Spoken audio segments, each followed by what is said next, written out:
Vamos retomar. Deixa eu fazer um contexto geral. A gente estava falando de periferia, né?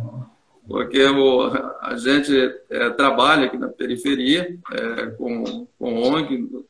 Praticamente nasci aqui, né? Eu sou migrante das Minas Gerais. E eu acredito que, se eu não entendi direito, a sua primeira pergunta foi sobre o descaso do governo do poder estatal nas periferias, né? Isso mesmo. Isso, né? Bom, vamos lá. Então, tentar fazer um contexto a gente, para quem não me conhece, né, eu tenho um trabalho social com a Casa da Tiazeira. A gente trabalha com crianças, jovens, adolescentes e adultos, com cursos profissionalizantes, com mulheres, um programa Geração de Renda. Quando a gente fala, aí a gente falou acerca da importância dessas organizações civis, as igrejas, as ONGs, e quando a gente fala de periferia, que a gente está falando de descaso, do poder, a violência do poder estatal, né? Essa ligação entre evangelho e periferia, historicamente, anda junto. Porque o evangelho, ele nasce na periferia, nasce entre os pobres. Jesus, ele viveu na periferia, em Nazaré, por isso que é chamado Jesus de Nazaré.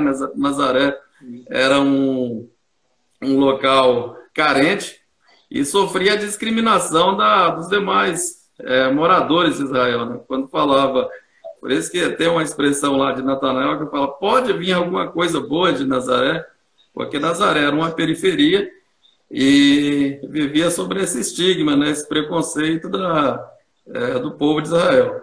E Jesus, ele desenvolveu o ministério dele ali, na periferia. Jesus andou com pobre, com leprosos, prostitutas, os excluídos socialmente. O evangelho, ele nasce na periferia.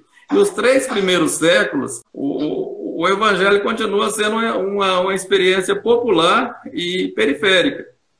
Só vai mudar no século IV, ali com Constantino, na suposta ou pseudo conversão de Constantino, que o cristianismo passa a ser a religião oficial.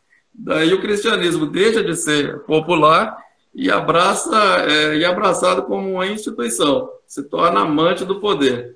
E aí que começa o grande problema, né? Quando o evangelho ele deixa de ser periférico, né? E se torna esse conservadorismo oficial. Aí começa a criar a lógica para justificar as cruzadas, a colonização, legitimar o racismo, a dizimação de povos indígenas, apoiar ditaduras, né? Mas o Novo Testamento mostra que Jesus veio ao mundo e encarnou entre os pobres. A gente está falando de periferia, né? E o Velho Testamento também não é diferente, né?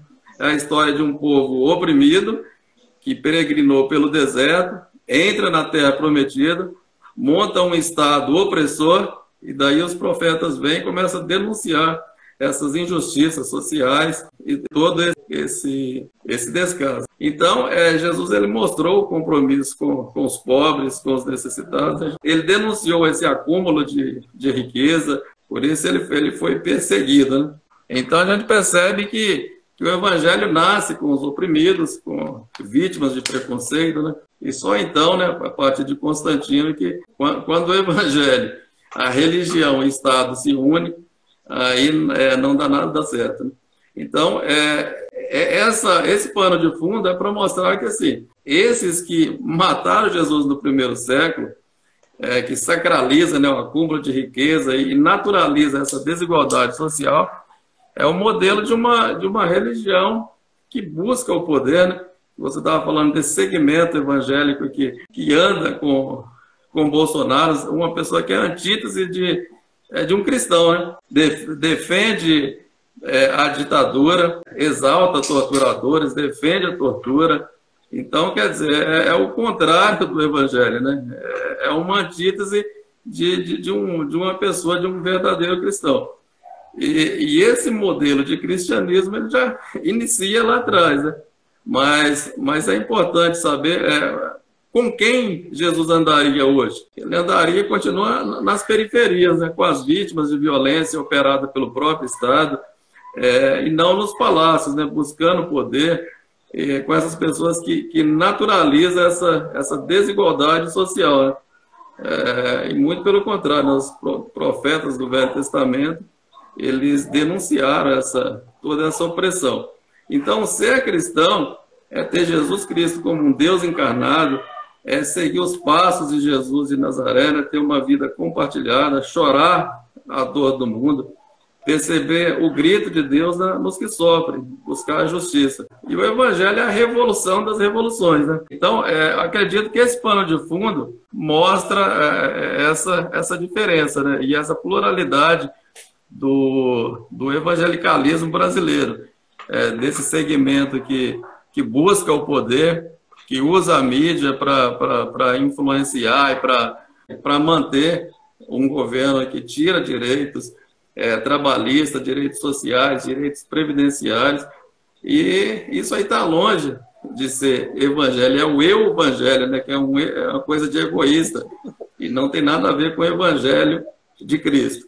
Agora, uma outra observação que eu gostaria de fazer com relação ao crescimento desse grupo, né, das igrejas evangélicas na periferia. E, assim, as duas visões, né, porque a gente pode ver de dentro, né, tem a visão interna e a visão externa. Então, como a gente está falando para um público majoritariamente progressista, assim como eu, você, nós somos progressistas, né, é importante dizer uma coisa, que a fé, como se fala de periferia, de descaso, né, de abandono, a fé é muitas das vezes o último e único recurso de empoderamento. Então, com essa violência do Estado, né, dos direitos, imagina uma mulher que mora em um barraco onde falta de tudo. O marido desempregado, alcoólatra, agressivo, os filhos andando com uma companhia, e ninguém está nem aí para o sofrimento e a demanda dessa mulher. Ela é invisível, sem voz, sofre com desemprego, com agressão, e aí ela entra em uma dessas igrejinhas, né, em uma dessas portas de garagem, né, e ali tem um grupo que a recebe, ouve o que ela tem a dizer, ora por ela, e ali ela passa a fazer parte de uma rede de autoajuda, né, de solidariedade. Ela passa a cantar no grupo de louvor, a pregar, então ela tem aquele sentimento de pertencimento, né? Logo mais o marido dela também se converte, deixa o alcoolismo, consegue um emprego, o filho que às vezes está nas drogas, se liberta também, e aí você percebe a transformação. E esse aspecto progressista, né, nessa experiência evangélica, é nada mais do que o empoderamento, né, das pessoas que foram esquecidas pela sociedade. Então, assim, é importante fazer essa distinção, porque essa é a visão interna. A gente que está na periferia, vendo isso diariamente, né, o trabalho dessas igrejas e das ONGs. Porque a visão externa, o militante de internet, aquele que está lá no condomínio, ele rotula todos no mesmo barco, como se todo evangélico fosse Malafaia ou Edir Macedo. E não é nada disso. Esses são grupos autônomos, né, pessoas sérias, que estão transformando, né, essa revolução silenciosa. Você pegar o IBGE dos últimos 20 anos, você vai ver que essa revolução silenciosa, né, que acontece nas periferias, e é uma forma de estabilidade social, né? Imagina quantas pessoas foram libertas das drogas, das famílias esfaceladas, né, foram restituídas. Então é importante fazer essa observação e pontuar esses dois tipos de religiosidade, né? Essa midiática que busca o poder, que busca poder econômico e político, e esses grupos autônomos que trabalham de uma forma séria, né?